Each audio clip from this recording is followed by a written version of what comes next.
Hi, welcome to North of 48. It's January the 4th, 2025. Merry Christmas, Happy New Year. It's about minus 14 here in northern Canada, and we're going to talk about Poland today, a country that used to span all the way up to Sweden and used to own Moscow or Moskva back in the day. A country that had high educational standards through the 1800s, and a country that was decimated by Germany and the Soviet Union, and also with the participation of Ukraine. And what's funny is that Poland is now a proud partner of Ukraine as they're into the 1,048th day of the illegal Russian invasion into Ukraine. And I'm going to be joined by Zem, and he grew up in Poland, and we're going to have a conversation about growing up in Soviet times. Hi, Zem. How are you, sir? I am doing very well. Yourself? Warm, I hope, in your little abode. That's always on our mind, trying to keep warm up here. Yeah, so it's come see, come saw. You know what it is. You've been how's the weather out there where you are? You're out in California, right? Yeah, I'm in San Jose. We have plus 14 centigrade. So I guess I'm like 28 degrees away from you Celsius wise. My God, minus 14, did you say? That is amazing. Well, okay. It is we're a tough people up here, you know. My grandparents came from Warsaw in 1939, and they landed in Halifax.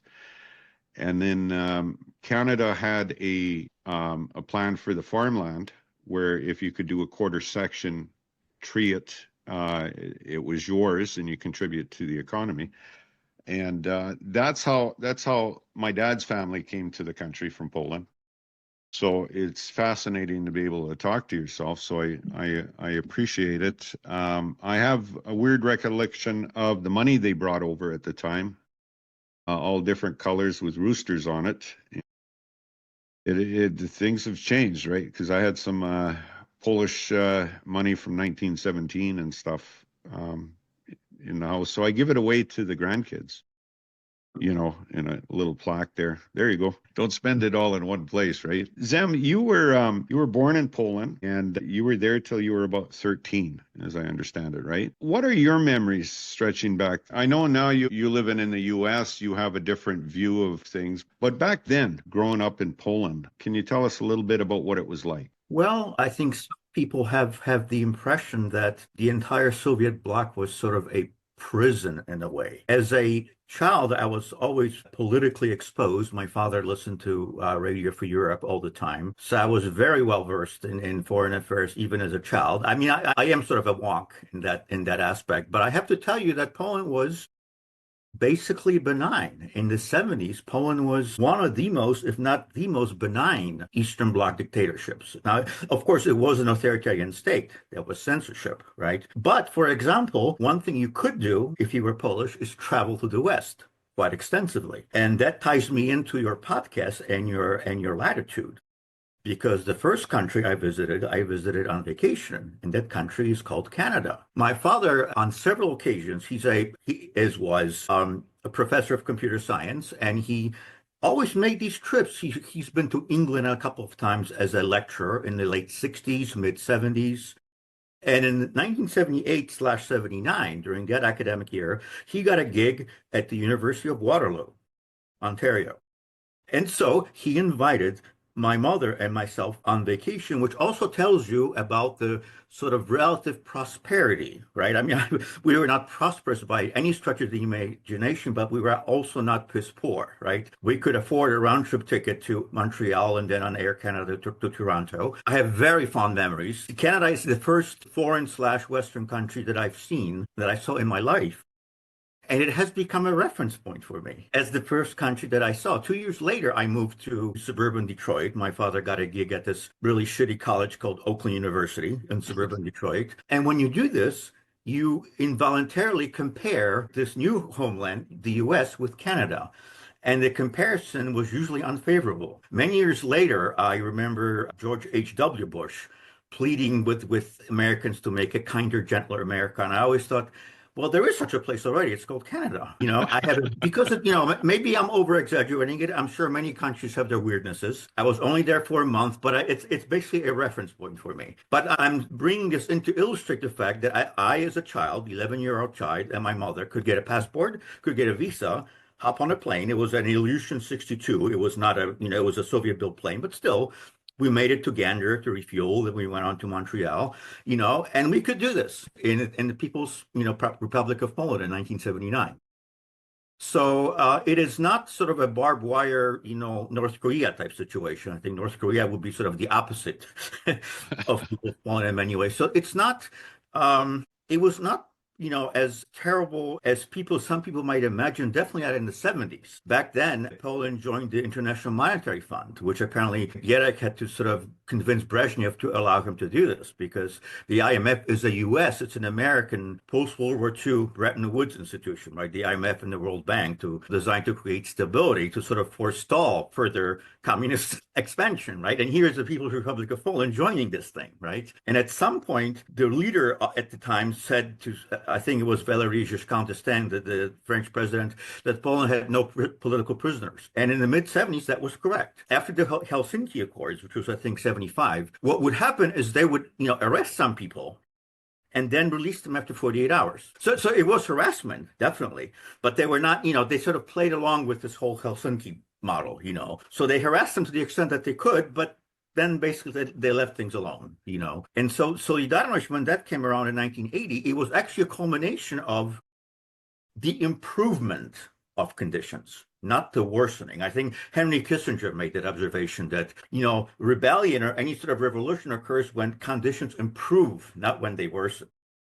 Because people then have a sort of an appetite, the hunger then grows, right? As you become more prosperous and you see, how the other half lives. Like, for instance, Poland always had a ton of American television shows, for as long as I can remember, a ton of American movies. I saw Star Wars as a child in Poland in the Polish movie theater, which was actually interesting that the communists would allow this, thinking in retrospect, because it showed you things that you were probably better off not seeing. I think it kind of struck, a nerve with a lot of people, even Yeah, those who got actually visited somewhere. Is, So it is, was a really bizarre especially place.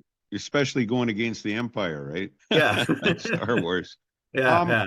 When Czechoslovakia got invaded, do you have memories of that in Poland? No, I was actually born in 1968, so I would be like probably the Prague Spring and the aftermath. I was like 5 months, so okay, no memories of that. Yeah. All right.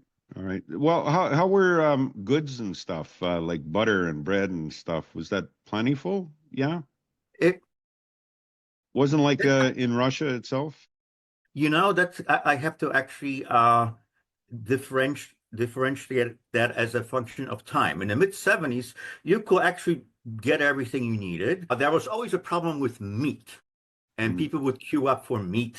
Of course, there were always glitches in the communist economy because supply and demand could not be aligned because they had no free prices or a free market. So there were certain goods that you could not get. So meat, that was always a huge line if you wanted to get whatever, a piece of pork. Later, they introduced ration cards. I remember having them in the late 80s where you were entitled to, 500 grams of pork with bone or without bone. I remember just these different categorizations, which were funny. I remember also in the late 70s, they introduced rationing for sugar. You also had little cards, that entitled you to purchase some amount of sugar. So as the 70s progressed, things got gradually worse because the Polish economy was basically teetering on the verge of collapse. What Gierek was the, communist guy who ran Poland did, after they joined the IMF, they borrowed something in the order of 40 billion $1970 for all sorts of economic development. And some of this you could see in terms of like for instance, housing construction. It boomed quite a lot. If you went to the big city like Warsaw, you would see tons of cranes everywhere. They were building things, at least during that period, because they had this capital that they borrowed and later couldn't pay back. So, things got progressively worse. And when I came to the States, it was mid-1981. I left in June of 1981. My father was already here in Detroit. He started in 1980. And of course, he was freaking out because Soviet troops were actually surrounding Poland at that point. And, they had satellite imagery, right? That the Soviets would go in and, Later, I read different historical debates that the Soviets actually didn't want to because Afghanistan was more than enough for them to chew, probably more than they could chew in historical perspective. That was the case. But there were definitely, these satellite images, and he was freaking out. 1980 and 81, the economy went into a free fall. I remember standing in a long line for butter Okay. at a grocery store, our local grocery store, and I noticed they delivered it in these cartons, and on the cartons, I was studying English a little bit at the time. It said "product of New Zealand." Oh, So those were gifts. They were, foodstuffs that were donated to People's Poland during that time because you had Solidarność. I remember IBM donating a bunch of like typewriters to the Solidarność Labor Union. So we had a lot of stuff coming in like that, but it was pretty pathetic that here we are, a country that was sort of industrialized in many respects, right? And we could not produce butter. So in 81 and towards December when martial law was declared, everything was really in a free fall because the US dollar stream dried up instantaneously because they discovered that the emperor really has no clothes on. That I think in the 70s, some Citibank executive said that countries can never go bankrupt. Can you imagine the stupidity that we had as a human species in the 70s? Someone like that would say countries can go bankrupt. I think America will go bankrupt in about 20 years. So it's definitely possible. So yeah, that was that I do remember. It was actually quite dramatic at that point. Going to school though, there must have been some doctrine from the Soviets. Well, it sounds like you had access to the free press, to various American movies and stuff. But in school itself, was there indoctrination at all about the Soviet system, or None. None. really? I mean, starting in fifth grade, we had to study Russian. So I You studied didn't Russian. have to put on a military uniform every morning and go to school? I was actually a Cub Scout as a little boy, and we went around, orienteering, whatever Cub Scouts do. I don't recall for 1 minute being told about the virtues of Marxism, Leninism, which, by the way, I still don't know what that means. If you turn on the television set, of course, you heard speeches by, Communist Party officials about Marxism, Leninism. I realized much later in life that no one actually defined this for me. I don't know what it is. I know that it's good and people talk about it a lot, but what is it? It's kind of like separation of church and state in America, which really doesn't exist. And you can tell because Americans talk about it a lot.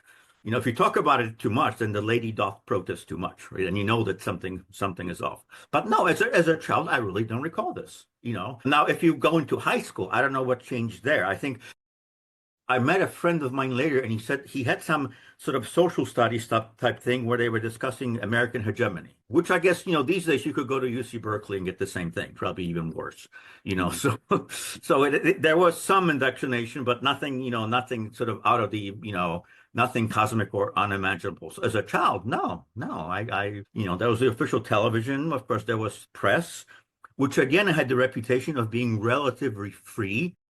Relatively speaking, there was censorship, but apparently Polish press could get away with printing something that you would not read in the Soviet press or the East German press, for example, right? Poland always had this sort of political chaos to it, whereas Hungary was known for economic development. Hungary had a private sector. They were sort of most developed in that way. I think in terms of political freedom, and again, I'm using quotation marks, the People's Republic of Poland was fairly open because Poles are actually a very sort of anarchistic people when you think about it. Knowing Polish people, there's a thing such as Polish oppositional defiance. The sky's blue. No, it's green. And many Americans confuse that with the Polish yearning for freedom. No, it's not freedom, it's just stubbornness. We're stubborn as mules, and we're difficult to govern by anyone who tried. The Prussians, the Russians, the Austrians, the Poles themselves barely govern themselves because we are sort of very obstreperous kind of a culture, right? Yeah. So communists really had a difficulty. I mean, they never nationalized farming, for example. They never collectivized farming. They tried. You mean that the farming was private? I mean, Correct. You could own your own land in Soviet Poland? Correct. It was actually a division between Eastern Poland, which used to be Poland before the war, and Western Poland, which was taken from the Germans. In Western Poland, you did have more collective farming because there were no farmers pre-existing on that land, right? They were resettled from what today's Belarus or Western Ukraine, right? Okay. So they didn't have attachment to that land. But in Eastern Poland, absolutely. It was private. And of course, the other institution they couldn't get rid of was the Roman Catholic Church, right? Which played a great part in the 80s, that's for sure. Yeah, yeah. Yeah, So there are limits to what even the communist government could do without really encountering opposition that was probably not worth the candle for them to fight. right. Wow, that is amazing. That's actually part of the history I did not know. So, and the Western, yeah, which was so there was a lot of Germans, I think, in the West part, right? Well, they were After the war. all resettled. I mean, Yeah, it was part of Germany, right? Part of the right, Third Reich. And that was Joseph Stalin took that away. He took the eastern part of Poland and gave Poland the western, what used to be Germany, right? And yeah, they were resettled. There was a massive resettlement operation that went on in the late 40s, which, it's not talked about. And there is sort of a murmur that this was traumatic for the Germans themselves, the German population that had to be uprooted and moved to, I don't know if they went to East Germany or West Germany. And people really don't like talking about it because they started it, quote unquote, right? right, This event was a chain reaction started by, Hitler in 1939. It triggered this chain of events which led to their loss of this land, right? And right. them being expelled on a human level, and some people in Poland point us out, those are two orthogonal things. We can obviously, hate the Third Reich, but individual human beings still have experiences, right? And they can be traumatic, even if you are German. There's the separation that needs to happen. So no, they were not. I mean, I had family actually who moved to Western Poland to a town called Pyrzyce, which is about 20 kilometers from the present German border. But Okay. before the war, it was Germany, right? But and the Germans were all resettled. No, I didn't see any particular minorities in Poland that I remember, which is very different from today, which is really interesting. It has really changed. It has become a more world-oriented country, definitely than before. So that's one of the aspects I don't recognize, although I'm happy that I don't recognize it. I think it's a good thing. Diversity is very good, my Well, no, opinion. that yeah, it was very, very homogenous country at one time, right? Mhm. Just Well, before the war, I mean, Warsaw was one-third Jewish, was a textile city. West of Warsaw was half Jewish, and Lublin, which is in the southeast, was, I think, two-thirds Jewish. I mean, Poland had the largest Jewish population, yeah, because, if I recall correctly, Poland was the one place in the Middle Ages that Jews could move to and not be persecuted, it's right? true. Yeah. Right. And so, apparently after the war, if you went to the Knesset, the Israeli parliament, you could hear Polish being spoken. Oh, yeah. Because I mean, Menachem Begin was from Poland. A lot of people were Holocaust survivors, basically. Yeah. Oh, Well, by the way, you know whose parents were Holocaust survivors? Geddy Lee. yes, Geddy Lee. Yeah, that's right from Rush. Yeah, a few years ago I was watching the Rock and Roll Hall of Fame induction, and it Right. took them like 20, 30 years to induct Rush. I do not understand. They're It's Canada's a greatest travesty, export. Zem. And they all were wearing, under lapels, the three of them, they were wearing Stars of David. And I was like, that's just so interesting. I did not know that. Now I'm thinking, okay, that's why they're so, intelligent. Their lyrics are just so, so profound. I have this sort of weird philo-Semitic angle, which is also a bit weird, maybe. Well, One thing I never saw in Poland, and this is, you might surprise you because it was common, anti-Semitism. I never encountered it in childhood. My parents were not anti-Semitic. I mean, they're horrible people in many respects, but they were not anti-Semitic. all And right. I came to the States and I started meeting Jewish people telling me how anti-Semitic Polish people are. And I was honestly genuinely surprised.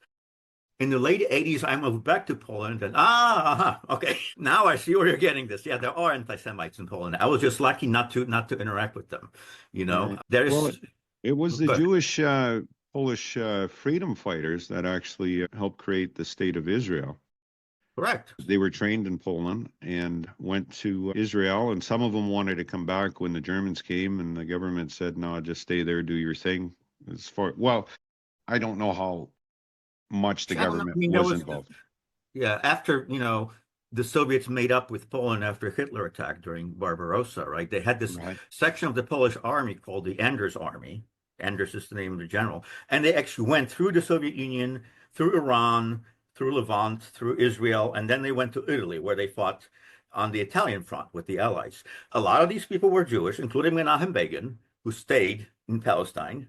Some of the Jewish Poles stayed in Palestine, and that was the route that some of them took. I'm sure after the war, some went to resettlement camps in Germany of all places, and then they moved to either the United States or to Israel. Later in 1968, there was a really ugly, I don't know how to describe it, a purge of Jewish intellectuals, Jewish party members, Jewish professors. It was not a violent thing in any way. They were basically given one-way passports out of the country to leave. It was really an internal struggle within the Polish Communist Party, which actually repeated itself throughout the Eastern Bloc. That was like the more educated part, the Jewish part, the part that was people who were trained in the Comintern, which was this sort of this communist academy in Moscow that the Soviets set up. And then there was sort of the indigenous communists, the underground Polish communists, which tended to be more ethnically just Polish, Slavic, right? And the reason for the difference is because the literacy rate among Jewish Poles was far higher. I mean, statistically, the difference was huge. So they became sort of part of the administration after the war because they were simply more capable of actually just, running the place. And that fed into the anti-Semitism, as you might imagine. So communism and cosmopolitanism and anti-Semitism sort of mixed together, right?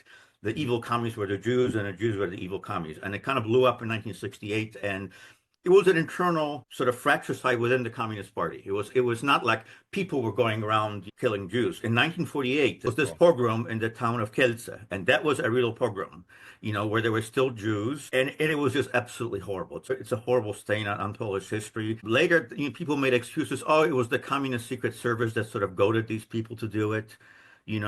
Because it was a debate at that point whether Poland would be extended the Marshall Plan, which of course Stalin rejected, and for very good reasons. I think for his evil good reasons. That's what I mean. And that would make Paul fall under the sort of Western influence in some way, which was of course unacceptable. And this pogrom, I guess, was meant to dissuade people from pushing this because Poland was really not civilized, and murdered Jews, and that was really a horrible thing.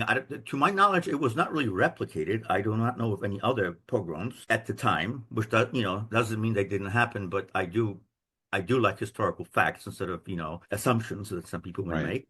Okay, so you moved to the States, and I'll get back to your childhood in a minute here. But then you moved back to Poland in the 80s. I was in the late 80s. I was really struggling with depression and my story, and I really hated America. I could not really fit in. I couldn't make any friends, and later turned out but I moved to Poland in 1987, and at that point, of course, I had my memories of Poland from 1981, and I assumed, oh my God, I'll go back and there'll be empty shelves everywhere. But no, I mean, not that the country was super prosperous, but you didn't have shortages of butter, for example, or people queuing up for stuff like that. I think you still had to queue up. I don't know what the problem there was with maybe the individual farmers. I never could figure out why that particular foodstuff was difficult sort of to produce and to deliver. But no, and the other thing I remember is that the propaganda mechanism of the country changed. In the 70s, they had something called the propaganda of success, how wonderful everything was. So every newscast began that the first secretary of the Communist Party, Edward Gierek, visited some factory that made, for instance, canned tuna, right? And you saw this, assembly line with these tuna cans running around. One comedian actually made fun of this and says, well, this is a very good thing that they showed it because that was the last time you would see these cans of tuna. Right, because they were actually hard to come by. A lot of them were exported to the West to make at least some foreign currency.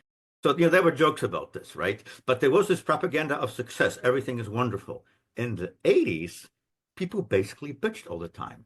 How, there isn't enough bread, the buses are late, things are dirty. The one thing you could not question is the leading role of the Communist Party and, of course, our fraternal friendship with the USSR. Those two were sacred. However, day-to-day, things happening in the country, we're open to criticism. I found it very interesting. So they really changed the way they approached it. And it was still propaganda. I remember in 1987, there was this horrible plane crash in Warsaw, the biggest tragedy in civil aviation. It took them 2 days to report on the news. Now, I listened to the Voice of America. I listened to Radio Free Europe. I knew exactly what happened, how many people perished. It took them 2 days to actually figure out how to even report it. So there you had communist propaganda and control of information. But it was by omission, not commission. They didn't tell you stupid shit about tuna cans or how, industrial production is wonderful. That was gone. It was a slightly different flavor of propaganda. And I must say, I was impressed in a sort of kind of an evil way that this is actually more subtle and more effective, because the 70s thing was just so blatantly obvious that I think it probably was counterproductive. Because it was just so counter to reality that you immediately discounted it. Whereas here, yeah, people bitched about, dirty buses or dirty trains or this or that and the other, and it was open season. And religion in Poland was in a paramount position in Poland, right? So was there a clash between the Catholic Church and the Orthodox Church in Poland? Do you recall, like, Christmas, was it on the 25th of December or was it on the 7th? I do not even recall, and this is probably my ignorance, because I lived sort of in Gdańsk, which was sort of, well, before the war, it was basically a German town, and the Germans were settled, and then that's where my parents moved. I don't know, in Eastern Poland, maybe they had some Orthodox churches, but I'm actually not aware. I'm not aware of any conflict between the Roman Catholic Church and other faiths. There was always, something bubbling under the surface. I remember Jehovah's Witnesses visiting us in the 70s. I later learned that Jehovah's Witnesses were actually an American invention, which makes sense, just like the Mormons, because they have a strong marketing arm. Americans are good at marketing. But you had now apparently the Mormon church is making inroads in Poland. That those are the guys who came in. I'll give you brochures, written in Polish, but then you looked at the paper, at the print, at the ink, and you said, no, this is not printed in Poland. It just doesn't look like a piece of paper that like a Polish press would print anywhere. This was American materials shipped to Poland in Polish, and they had their reputation of being nicer people, maybe not as rude. I must say, even today, I find Polish people to be relatively rude, maybe because I live in the States, although, of course, Canadians are the opposite extreme. And, Californians are probably somewhere in the middle there. Yeah, so in terms of sectarian tensions, I really don't recall any, Really? The interplay between the communist government and the church is more interesting, how that evolved over time. Oh, yeah, yeah. And especially you were there in the 80s when all heck broke loose there. Well, actually, see, this is another thing that actually the communists did wisely. Not that I am a communist or a communist sympathizer, but I have to admit that, there is such a thing as statecraft, as governing. So in the 70s, for instance, the communist government, basically had two adversaries, the Roman Catholic Church and sort of the working class, where you had things bubbling up. There were actually strikes in 1976 after the government raised prices on some things. Interestingly enough, the government backed down and reversed the price increases, which tells you that there was a certain limit to which the communists could actually push the country. And of course, the church was sort of harangued in the way they were not given permits to build churches, for example. Often, you heard stories about churches being built at night, that people would come up, drive up in their cars, turn on their headlights, and build whatever they could, because later the communists would have a difficult time sort of tearing them down. So the church, was harassed by the communists, definitely. That's that Polish oppositional defiance syndrome right there. I suppose, but here's we're what going to build a in the church 80s, after martial law. In the East, the church could build as many churches as it wanted. The communists basically chose their battles. They said, okay, so the Solidarność we're going to repress. We're going to intern all these activists, Wałęsa and Lisa and everybody else. The Polish church, we will tolerate now. We will not, harass. And, this is, divide et impera, right? Divide and rule.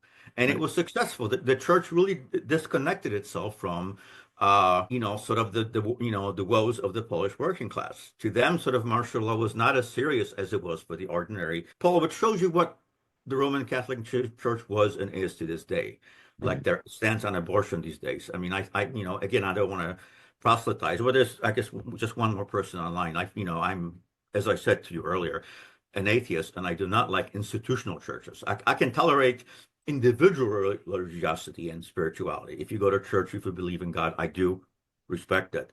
But in church as an institution, I mean, to me, the Roman Catholic Church is the world's oldest and most successful multinational corporation. Is it marketing, maybe? Yes, it enjoys tax breaks that all other corporations would only dream of. Microsoft doesn't get this, GM, no, they have to pay taxes actually, and they have to dodge taxes and do stuff, right? The Right. Roman Catholic Church is very effective. It hit, pedophiles for centuries, people who really harmed children, in Yes. their parishes. Okay, I'll stop because now I'm ranting. But anyway, the communists did this divide and rule thing Right. very effectively, and also in the 80s, 1987, things began to, the wheels began to come off already because this was, I think, a year after Chernobyl. It was, I think, 2 years after Gorbachev came to power. And that's when things started to unravel already. In 1987, you could obtain and install a satellite dish in your Oh, home. And you wow. could watch, the worst that, Rupert Murdoch had to offer, which was Sky News, with the Right. British thing, BSB. And it was legal. And it gradually changed. Like at some point, they start jamming Radio for Europe. It was always jammed. Later, I learned that the Polish government had to actually pay the Soviets to do it. It was Soviet equipment that did it, and they had actually to pay. So there was this element of commerce in there, which I find kind of amusing. That stopped.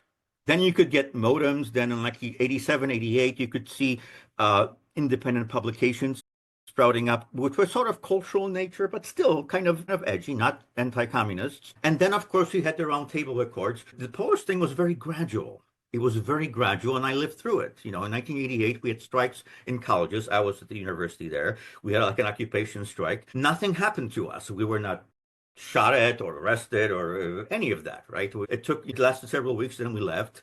The shipyard, I remember, was surrounded by the ZOMO, the militarized police. So that actually looked pretty frightening, but there was no breach of the gate like in 1970, for example. There was no violence, and it ended. So you could tell you were dealing with a different regime than before because Gorby was in power, and I later read history books just how quickly it became to unravel because the Soviets were sending signals almost from the get-go saying, we will support you ideologically. You are communists, we're communists, we will support you ideologically. But that's all we can do because our economy is in free fall. I mean, the Soviet economy, if you think the Polish economy was bad, they were Right. completely in free fall. And they actually said as much to the Poles. In other words, military intervention at that point was probably impossible for economic reasons. The Soviets were just too broke to even, project their power in the ways that they, might have been tempted to in decades past, right? Right. So it really unraveled very quickly. And I often, I meet Americans who have sort of the CNN understanding, people standing on the Berlin Wall. Oh my goodness, by that point in Poland, we had presidential elections, we had a free parliament. Solidarność was legalized like a year and a half before, and it was gradual. It was very gradual. In 1988, they had a debate on television between Lech Wałęsa and Alfred Miodowicz, who was the head of the nominally independent but communist created trade unions. And it Okay. was a real debate that they had. That was the first time I think Polish television showed Wałęsa. I don't remember seeing him in 80 and 81. They were very careful, actually, not even to mention the word Solidarność, even though they had 10 million members in a country of 35 million. In 1988, they showed him for the first time. No, I take it back. The first time they showed it, I think, was a year earlier when they showed the Michael Jackson video, Man in the Mirror. You And guys it got had a Michael bunch of people. Jackson It in had Poland. Nelson Mandela, I had all these people, and it had Wałęsa for like 2 seconds. And I was kind of surprised at the time that they would show it, but it was Michael Jackson, so they had to show it. So it's like the Right. weirdest things through which how information enters, through the weirdest channels. But it was gradual. It was very gradual. To me, it was not a revolution at all. It was actually very civilized, very evolved. There was no violence. I mean, Romania actually was probably the only country where you actually had violent confrontations, as it Well, imploded. it just goes to show that the Polish people are highly civilized, right? I'll go along with that. Yeah. Oh, were you No, there when the Pope came to town? I was there in 19 actually no, I was there in 1979. I was still in elementary school. I remember it was broadcast live on TV, him landing at the airport, being greeted by the communists. Nobody went to school on that day. I mean, we had a class of about 36 people. So I think three people showed up on that day. I was at home watching it. So was everybody else. Right. In 1987, when I was back, I did see him live and in concert. He came to Gdańsk and he gave a sermon. And I remember we took this bus, from where I lived to Gdańsk. It was actually this place called Westerplatte, which is where World War II actually started. And it's like a monument there, and that's where he gave a sermon. And I remember driving down this road towards Westerplatte, and in the other direction, I saw a column, a long row of riot gear, police, like, trucks with water cans, everything. I mean, it was huge. I guess they really wanted to demonstrate, their might at this point. Nothing ever happened later. I mean, there weren't any clashes, but I never even saw that on television during martial law. This much armored vehicles. The next time I saw an armored vehicle on the street was in 2016 in San Jose during the Trump visit. The San Jose police actually parked an armored vehicle. I thought it was like in Poland in 1982 or something. And later they did have skirmishes on the street in San Jose in 2016. Oh. So, yeah. I'm jumping around. I'm sorry. No, no, I appreciate I it. saw him live, and I'm not I was never really a believer. So to me, it was more of a political event than a religious one. Yeah, but to the Polish people, it must have been a symbol of more freedom. I mean, you still had the union and you still had the government at odds with each other, right? Yeah. I mean, so that was still illegal. Yeah. Right. So, oh, geez, that's just amazing. The actual fall of USSR, when they took the vote and Poland became its own country again. Do you recall much about that at all? Yeah, I mean, in 91, 90? We were always a separate country. We had a separate currency, constitution, legal. We had something called limited sovereignty, which is sort of Brezhnev's phrase. But we were a country. We're not a Soviet republic like Right. Estonia, right? We were a separate country. I mean, at least formally. So that wasn't it. I remember voting in the elections on June 4th, 1989. Which was the same day that the Tiananmen Square massacre occurred. I mean, it's sort of very symbolic that these two events would happen concurrently. I remember voting. I was actually working at Solidarność at the time, and it was pretty interesting. The campaign was interesting because it was the first time that anybody ran a campaign from the opposition, but also the communists. I mean, in an authoritarian system, you don't have campaigns, you don't have elections, right? And I remember being in Warsaw, and suddenly I see this open bed truck with the banner of Solidarność, on the side. In the truck, there was a band playing Dixieland jazz. And they were just driving down the street, with the Solidarność. I mean, some things you see in Poland are just so random. They had this great poster that said, June 4th, 1989, high noon, Gary Cooper. If I can upload you the poster, it was like Gary Cooper from the Western High Noon. And it said high noon. I mean, it was just brilliant. And I don't know who did it, Polish people are not good at marketing. They're the opposite of Americans. They can't sell a dollar for 50 cents, I think. They have much more to offer than they think they do. But this was brilliant. I was like, oh my God, this is so good. So it was very interesting. I remember H.W. Bush coming to Poland, which was later in 89, I think, like maybe a month later. He was also at Gdańsk. I remember the motorcade, he would at some point stop and start greeting the people because the streets were just packed. They were packed. I heard the story that if you were in elementary school or high school and you had the misfortune of going to school along the road from Warsaw Airport downtown, you were always chased out where some communist dignitary would drive by. So if Brezhnev appeared, you would be chased out to stand on the side of the road. And, here there was no chasing. People voluntarily went to see, George H.W. Bush, who was the savior, right? And very, very interesting. Very interesting. Okay. Well, the vote happens with the dissolution of the USSR. Was there any, it sounds like was there any celebration in Poland, or they just took it in stride that, the USSR had dissolved? See, by 1991, I was back here. I was actually here at Stanford, where I transferred into. There was this period where, the USSR lasted until December of 1991, right? That's when it dissolved. In August of that year, there was this attempted coup, right? Which frightened the hell out of everybody. Wałęsa later claimed we were like this close to joining NATO at that point because there was a sudden reversal was possible, right? Soviet troops didn't leave until like 1992 at some point because there was a whole negotiation. They had to, empty out their bases. They had a significant presence.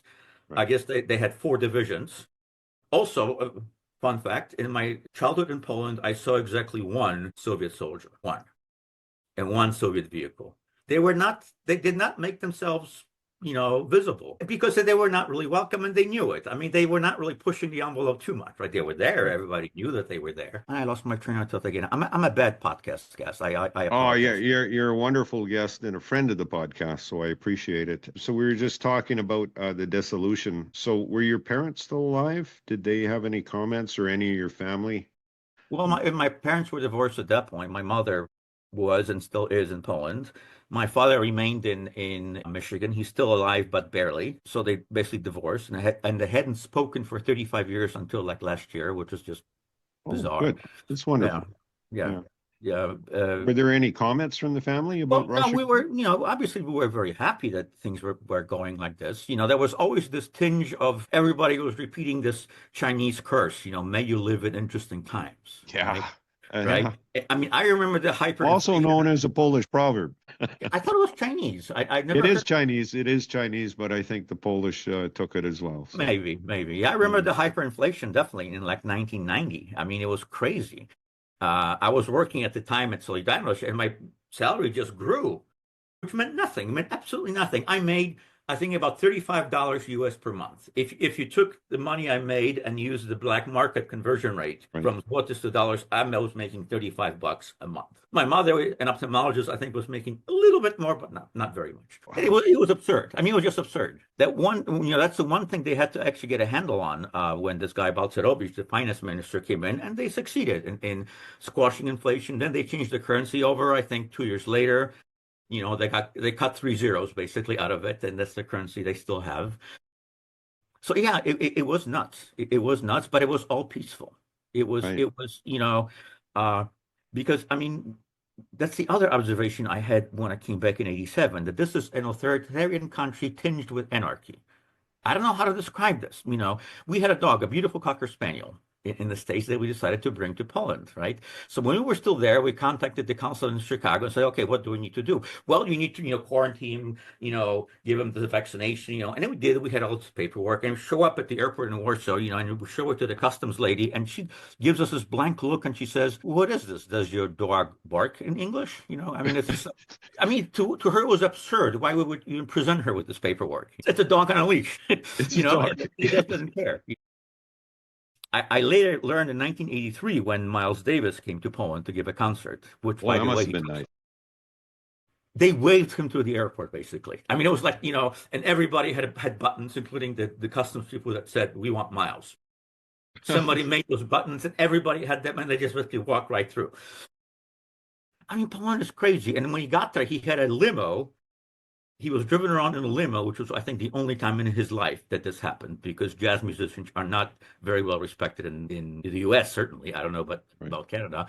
In Europe, they're worshipped, especially Eastern Europe. I saw his concert in 1988. Miles Davis gave a concert, and I still remember it. It was it was out of Well, this. we're home to Oscar Peterson and the Tommy Banks Orchestra, and we've That's got right. some jazz here. Yeah, So yeah. we do. Geez, that must have been So, amazing. there are these elements where it's that, the US was more orderly, Yeah. in many ways.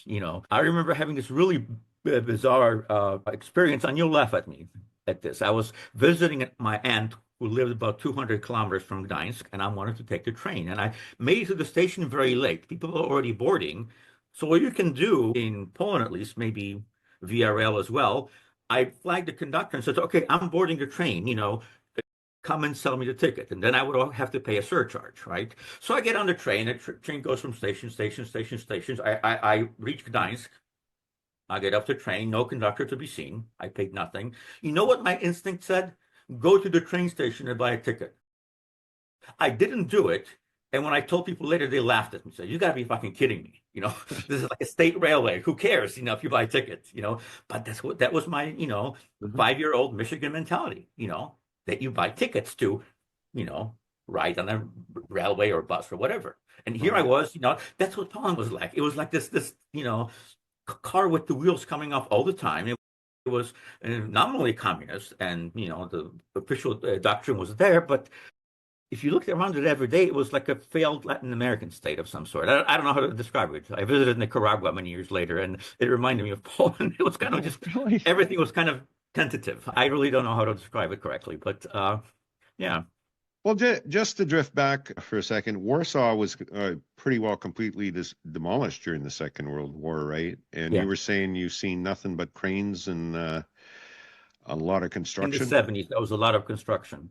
Although I remember in 19, as late as the 1980s, you could still find houses like brownstones with pock marks from bullets in them. Yeah, you could see it, but it was very rare, you know. The Jewish enclave in Warsaw, was that completely demolished, or was parts of the ghetto still there where you could see where they were a memorial or anything? The You last time I recall? was in Warsaw, I didn't see anything. I was actually frankly disappointed. You know, there was, I don't know if you remember seeing the movie or reading the book, The Pianist, that Polanski made about this. I think his name was Spielman. He's a real life musician. After the war, he actually composed a bunch of stuff in Poland. And there was a scene where they're building this wooden bridge across the road because the road was for Gentiles, right? And the ghetto was sort of separated. And so they built this wooden bridge. And I remember walking along once, and there's this sign that says, here is, you know, Tu była kładka. Here's where the bridge was. And it was just a sign. It had no picture of it or anything. I knew what it was because I read the book and I saw the movie, right? But to anyone walking by, you know, this was completely nondescript. I'm a bit disappointed, frankly. It is not as visible. I know they have a Jewish museum now in Warsaw Mhm. that I haven't had the luck yet to go to. I plan to do so before I die. But they, you know, I think they should always have a mark on every street. This is where the ghetto began. I mean, that was just one of the more Yeah. horrific, you know, chapters of human history, you know. And it's you don't see it as much as I think you should. Just my Right. personal opinion. Well, going back today, what are your thoughts on the government of Poland? Quite authoritative is what I heard, but also arming themselves to the teeth. Like Poland is a major military player in Europe right now, and their thought is that if Russia gets a hold of Ukraine, they're going to have to defend, and they're good friends to Ukraine now. I know there was a lot of animosity. I don't know. Did you have animosity growing up with the Ukrainians or no? No. That's another thing my parents told me, who are, as I said, evil. But one thing they did tell me, you know, we listened to Radio Free Europe and all these things, and they would always make a distinction saying the Soviet Union is evil, but the Russian people are not. They Oh, always taught me this difference between the state, right, right. and the people who happen to live there. So yeah, I mean, there were these partisan groups, like there was this guy Bandera who led this Oh, sort of yeah. patch. The war in Poland actually didn't end until maybe 1947. And in the southeast, there were still skirmishes between the Ukrainians and the Poles for Oh, like 2 years after the war. No, it completely changed, and it shows you that it's, you know, now that we're on the same side, obviously we share the same adversary, if not enemy. Well, right. for the Ukrainians, it is the enemy, no question about it. You know, I mean, we're very welcoming. My mother had a Ukrainian lady. Actually, you know, my mother's pretty elderly by now, and she had a Ukrainian lady come in and cook and clean, and they would talk a lot about, you know, what was going on. At some point, they had like 2 million Ukrainians in a country of like 38 million, you know, and Poland, I mean, okay, you know, this is sort of an un-PC topic because Poland was frequently accused of not taking immigrants, by which they mean Muslim immigrants, which is true.